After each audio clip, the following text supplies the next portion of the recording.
乡亲啊，过40天就要选举了。来看民进党新北市的立委候选人江永昌昨暝举办着造势大会，副总统陈建仁、民进党的党主席杜英泰、行政院前议长游锡堃拢到场相挺，因来发出着护国保台大团结的口号，嘛来呼吁讲爱来抵制着国民党的不分区吴思怀，甲会做代志的立委的候选人送入去国会。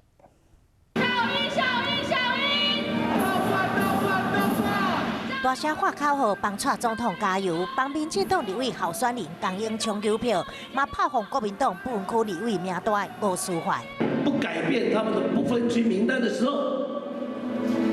我说丞相起风了，100万青年站出来，全民下架吴思怀。 呼吁头一次投票人站出来，行政院前议长游锡堃嘛，带民进党不分区名单前3名共同呼吁下架，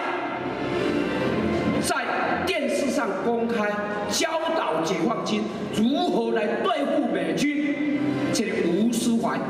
民进党发出护国会、保台湾、大团结，箭头做伙对外，抵制吴思怀，提醒支持者爱用选票，捍卫台湾的民主自由。